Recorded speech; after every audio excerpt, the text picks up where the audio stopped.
고난 너머에 더 큰 고난이 기다린다 할지라도 오직 하나님만을 신뢰하십시오. 여러분의 영혼의 시력이 회복되기를 마음이 없는 이에게 시청자가 아니라 우리는 예배자가 되어야 됩니다. 메리 크리스마스, 거룩한 주일입니다. 성탄절을 기다리고 예수 오심을 사모하는 여러분들 가운데 주님께서 주시는 위로와 평강이 여러분의 삶에 가득하기를 주 여러분을 축복합니다. 이 민족 가운데도 하나님의 평화가 임하기를 소망합니다. 함께 나눌 말씀은 역대하 36장입니다. 그 땅의 백성이 예루살렘에서 요시아의 아들 여호아스를 세워 그 아버지를 이어 왕으로 삼았다. 여호아스가 왕이 되었을 때 그는 23살이었다. 그가 예루살렘에서 나라를 다스린 지 석 달 만에 이집트의 왕이 예루살렘에서 여호아스를 폐위시키고 유다로 하여금 이집트의 은 100달란트와 금 1달란트를 조공으로 바치게 하였다. 이집트의 느고 왕은 여호아스의 형제 엘리야김을 세워 유다와 예루살렘의 왕으로 삼고 엘리야김이라는 이름을 여호야김으로 바꾸게 하고 왕이었던 그의 형제 여호아스는 붙잡아서 이집트로 데려갔다.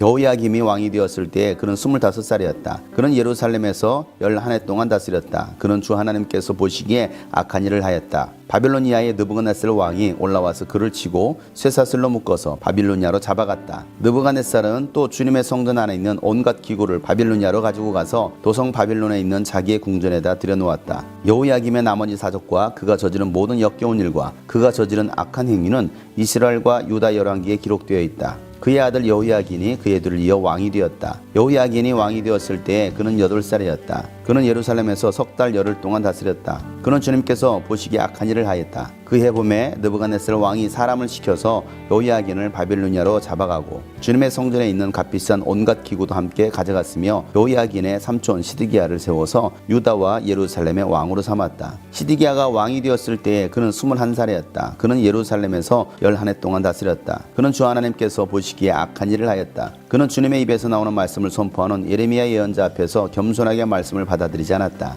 느부갓네살은 강제로 시드기야가 하나님의 이름으로 충성을 맹세하도록 하였다. 시드기야는 억지로 충성을 맹세하였지만 마침내 느부갓네살 왕에게 반항하기까지 하였다. 다른 한편으로 시드기야는 고집을 부리며 조금도 뉘우치지 않고 주 이스라엘의 하나님께로 돌아오지 않았다. 지도급 인사들인 제사장들과 일반 백성도 크게 범죄를 지어 이방의 모든 역겨운 일을 따라하였으며 마침내 그들은 주님께서 자신의 것으로 거룩하게 하신 예루살렘 성전을 더럽히고 말았다. 그들의 조상의 하나님이신 주님께서 그들과 그 성전을 구원하실 뜻으로 자기의 백성에게 예언자들을 보내시고 또 보내셔서 경고에 경고를 거듭하셨지만 그들은 하나님의 특사를 조롱하고 하나님의 말씀을 무시하고 하나님의 예언자를 비웃었다. 그러다가 마침내 자신의 백성을 향한 주님의 분노가 치솟으시니 백성을 바로잡을 길이 전혀 없었다. 하나님께서 바빌로니아의 왕을 불러다가 자신의 백성을 치게 하셨다. 그래서 그 왕은 유다의 젊은이들을 닥치는 대로 칼로 쳐 죽였다.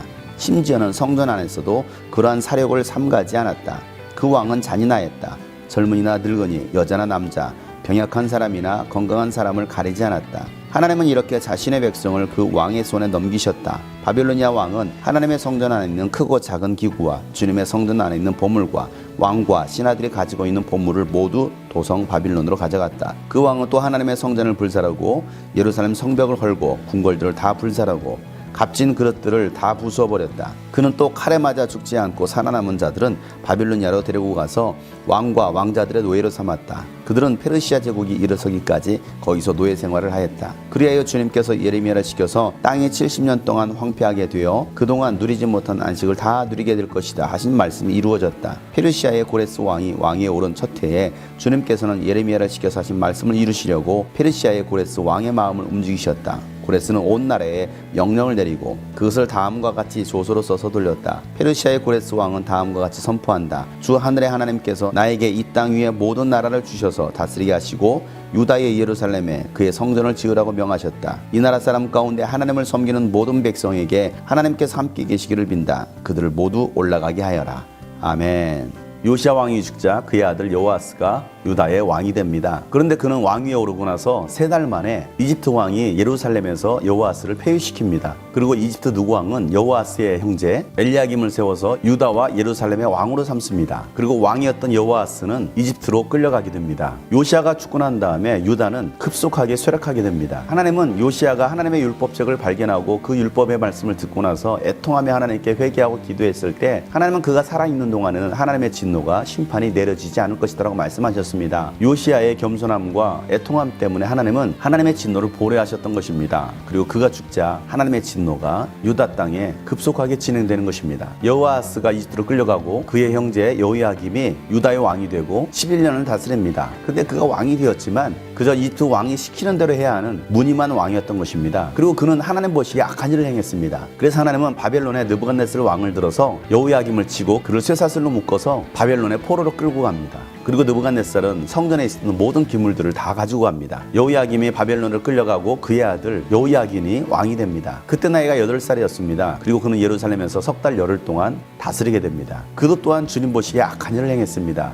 그의 할아버지였던 요시야 왕도 8살에 왕이 되었지만 그는 종교개혁을 일으켰고 하나님 보시기에 기쁜 일들, 선한 일들을 행하며 통치했었습니다. 그런데 여호야긴은 하나님 보시기에 악한 일을 행했던 것입니다. 그래서 하나님은 느부갓네살 왕을 통해서 여호야긴을 바벨론의 포로로 끌고 옵니다. 그리고 이제는 그의 삼촌이었던 시드기야를 유다와 예루살렘의 왕으로 삼습니다. 하나님을 떠나고 불순종하고 악을 행하자 하나님은 그들을 바벨론의 포로로 끌고 가게 하신 것입니다. 시드기야도 예루살렘에서 11년을 통치했는데 주님 보시기에 악한 일을 행했습니다. 하나님의 말씀을 선포하는 예레미야의 말을 듣지 않으려고 했습니다. 말씀을 겸손하게 받아들이지 않은 것입니다. 얼마나 그 마음이 교만했던지 오히려 그를 조롱했습니다. 느부갓네살 왕은 시드기야에게 자신에게 하나님의 이름으로 충성을 맹세하게 합니다. 그런 수치스러운 일들을 행하게 합니다. 그럼에도 불구하고 이 시드기야는 전혀 깨닫지 못하고 회개하지 않습니다. 뉘우치지 않습니다. 제사장들도 백성들도 하나님 앞에서 범죄하기 시작합니다. 우상을 숭배하고 이방인들이 했던 역겨운 것들을 따라서 합니다. 그리고 하나님께서 거룩하게 하셨던 예루살렘 성전을 더럽힙니다. 하나님의 뜻대로 순종해야 될 거룩한 백성들, 제사장들이 하나님 앞에서 더 죄를 짓고 타락하는 것입니다. 목사들이 더 죄를 짓고 불법을 저지르고 하나님의 뜻대로 살지 않는 기독교인들, 그럼에도 불구하고 하나님은 자신의 백성들을 구원하시려고 예언자들을 보내십니다. 경고하고 또 경고하지만 그들은 하나님께서 보내신 예언자들, 특사들을 조롱합니다. 비웃습니다. 하나님의 말씀을 무시합니다. 예언자들은 회개하고 하나님 앞에 돌아오라고 선포했지만 그들은 전혀 그 하나님의 말씀을 듣지 않으려고 했습니다. 오늘날도 마찬가지입니다. 우리들의 모든 죄악들을 회개하고 이 민족의 죄를 회개하고 하나님께로 돌아오라고 회개를 선포하지만 그 말을 들으려고 하지 않습니다. 그저 회개를 선포하는 목회자들의 말을 비웃습니다. 조롱합니다. 하나님은 그러한 백성들을 향하여서 분노가 치솟아서 바벨론 왕을 통해서 이스라엘 백성들을 다 바벨론의 포로로 끌고 가게 하십니다. 성전 안에 있는 모든 금은보와 기구들을 다 바벨론으로 가지고 갑니다. 그리고 이스라엘 백성들의 젊은이들을 칼로 찔러 죽이고 또 많은 사람들을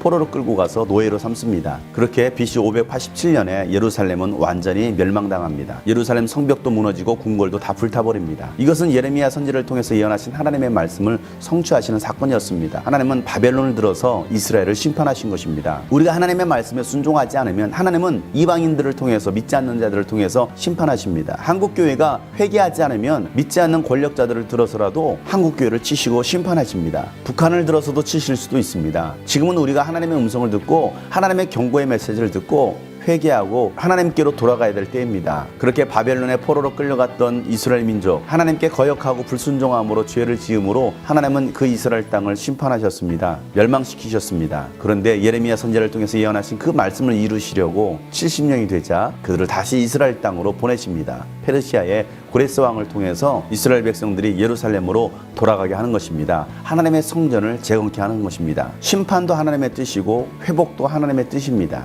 우리가 하나님의 말씀을 떠나고 하나님의 말씀대로 살지 않는다면 하나님의 심판은 우리가 피할 수가 없습니다. 그러나 우리가 회개하고 다시 돌아선다면 하나님은 여러분을 구원하십니다. 여러분을 회복해 하실 것입니다. 여러분의 가정, 교회, 이민족도 하나님께서 치유하시고 회복시켜 주실 것입니다. 우리는 다시 하나님께로 돌아가야 됩니다. 다시 한 걸음 나아가야 됩니다. 성전을 무너뜨리신 분도 하나님이시고 성전을 재건케 하시는 분도 하나님이십니다. 여러분을 심판하시는 분도 하나님이시고 여러분을 구원하시는 분도 하나님이십니다. 그 하나님께로 나아가는 여러분 되시기를 주 여러분 축복합니다.